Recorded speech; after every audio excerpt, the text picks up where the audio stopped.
नमस्ते मेरे प्यारे बच्चों.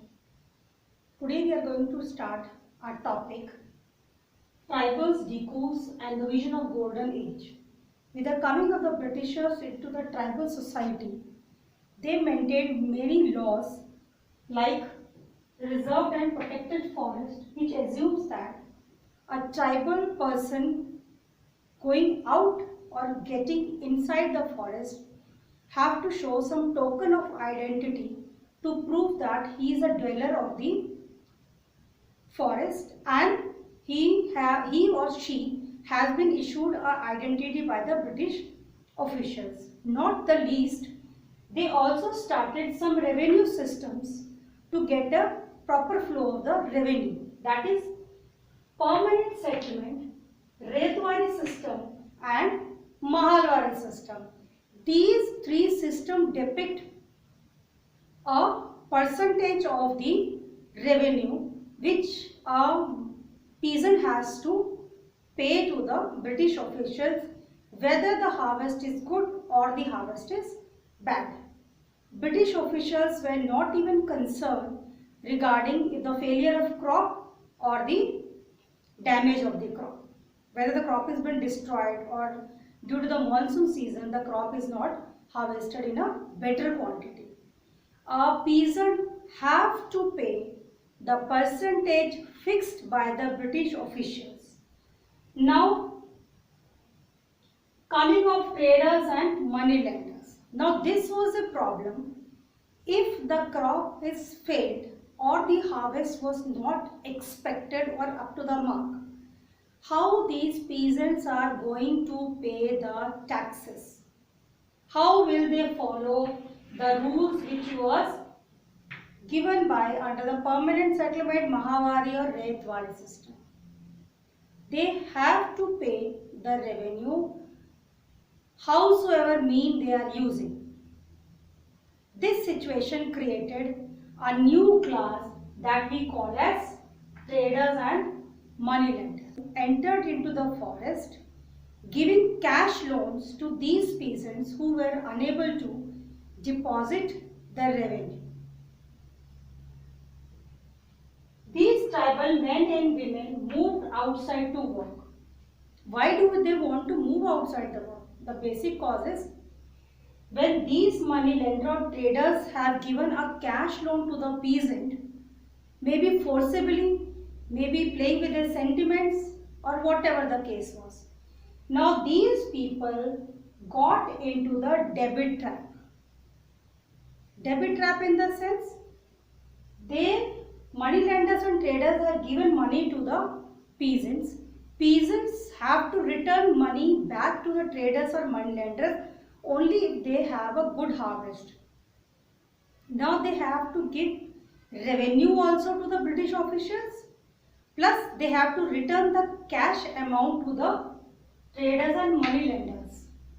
If they are paying money to these two departments, how will they survive with the remaining amount of money? Now that was a point of question mark.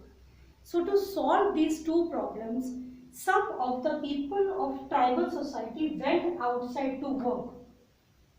They went outside the forest to get some work outside in the village or in some city so that they can repay the amount to these traders and money lenders, and smooth working of the revenue system could also be done by the people who are remaining back. But this was not the least situation. Finally, the tribal people has to rebel because the laws of the forest was gripping away the neck of the tribal people. They were not allowed to use the forest resources, though tribals were the independent movers, settlers of the forest. They were not allowed to use the land to cultivate, to follow Zoom cultivation. They were forced to pay the revenue whether the harvest of the crop is up to the mark or not. Even if they wanted to move in or out of the forest, they have to show a pass or a token of identity. And finally, if still they are using it, they were forcibly to pay the tax of the particular resource which they are using from the forest.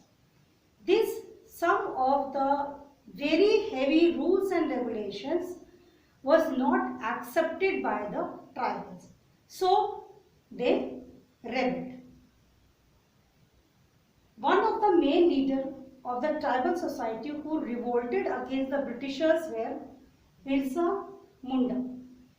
What he was thought, he had heard the stories of Golden Age.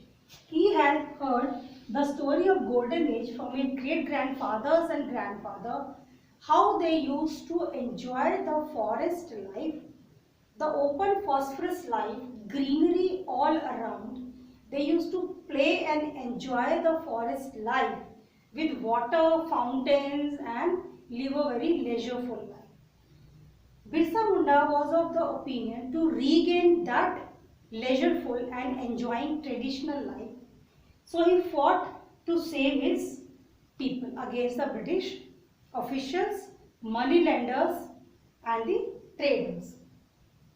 To achieve the golden period, that which he had heard in the stories or from his grandfather as well. But in 1895, he was arrested by the British officials, and finally by 1900 he died due to disease cholera. Not but the least, the revolt did not end. Some of the patches of revolted went on by the Indians or the tribals against the Britishers. Thank you. Have a nice day.